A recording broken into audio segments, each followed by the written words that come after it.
Sorti en salle en 2017, Baywatch, Alerte à Malibu était l'adaptation ciné de la série TV culte diffusée entre 1989 et 2001, restée fameuse pour y avoir révélé des héroïnes sauveteuses aux courbes affolantes.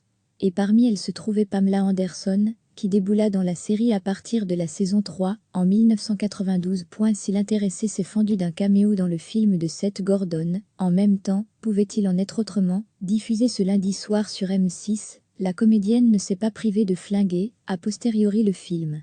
Certes 3 ans plus tard, mais quand même.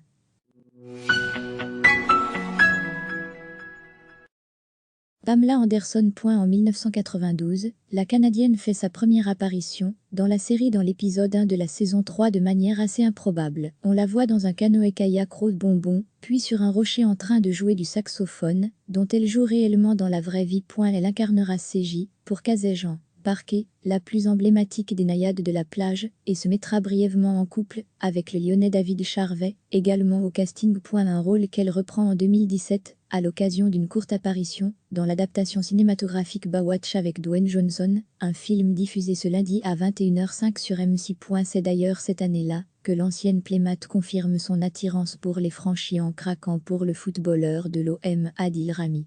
Pour lui, elle s'éloignera de ses 2 fils en déménageant à Marseille.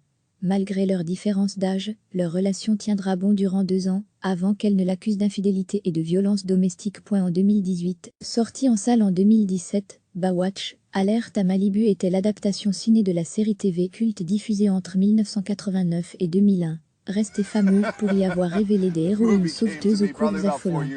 Et parmi elles se trouvait Pamela Anderson, qui déboula dans la série à partir de la saison 3, en 1992. Si l'intéressé s'est fendu d'un caméo dans le film de Seth Gordon, En même temps, pouvait-il en être autrement, diffusé ce lundi soir sur M6, la comédienne ne s'est pas privée de flinguer, a posteriori le film. Certes 3 ans plus tard, mais quand même.